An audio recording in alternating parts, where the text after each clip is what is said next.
Before Seminary Hall was built, the area where it now stands was a wooded area. And I have been told by a descendant of Dr. I.D. Lozier's daughter that she remembered very well that it was sort of a forested area, a wooded area, and that there were cabins around, and there was a cabin in the area where Seminary Hall now is. And in this cabin lived a family who lost a member, a male member of the family. And Dr.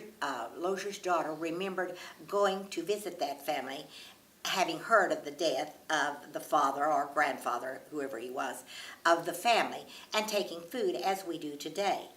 And they walked through the woods from their home, which would have been roughly 3 blocks away if there were blocks then, to the cabin, and helped the women put out food for the grieving family. They found, to the amazement of the little girl, Dr. Lozier's daughter, that the gentleman who had died was placed on a cooling board in the yard, which would have been a door across sawhorses, because it was summertime, and the men of the community had gathered to dig a grave in a family cemetery nearby. And the women, as I said, were preparing food for the family. And as the little daughter was with her mother in the cabin, they heard the screaming of a mountain lion coming through the forest.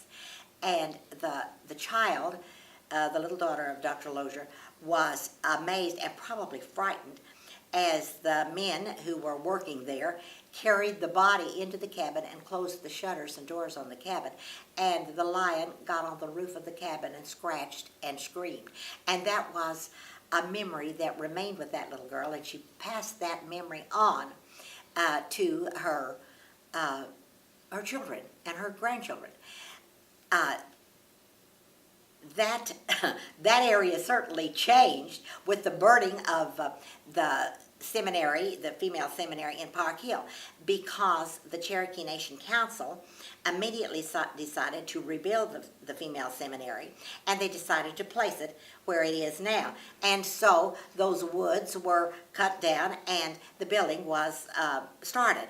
And a building committee was appointed, and that building committee was headed by 3 major players in the story of Tahlequah. They were prominent Cherokee businessmen, and they were Gideon Morgan and J.W. Stapler and Johnson Thompson, all businessmen in Tahlequah, all owners of very nice homes of the same era in Tahlequah, and they were very interested in the building of Seminary Hall and that it be a proper facility for the instruction of the young women in the Cherokee Female Seminary.